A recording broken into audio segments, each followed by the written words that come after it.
Ako po si Andre Enacario mula sa Grade 3 Acacia. Ito po, a day in my life. Pagkagising ko sa umaga, ililigpit ko po ang higahan namin. Pagkatapos ko magligpit, maghihilamos po ako at magsisipilyo po.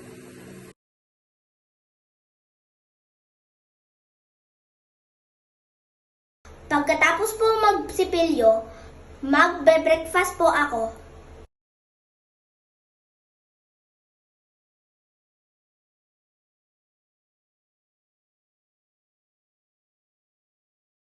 Pagkatapos ko po kumain, maghuhugas po ako ng pinggan.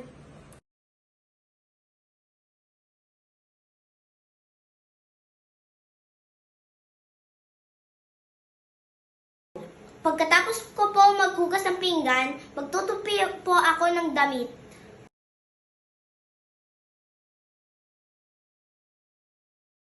Pagkatapos ayusin ang mga damit, isusuklay ko po ang aming alagang aso.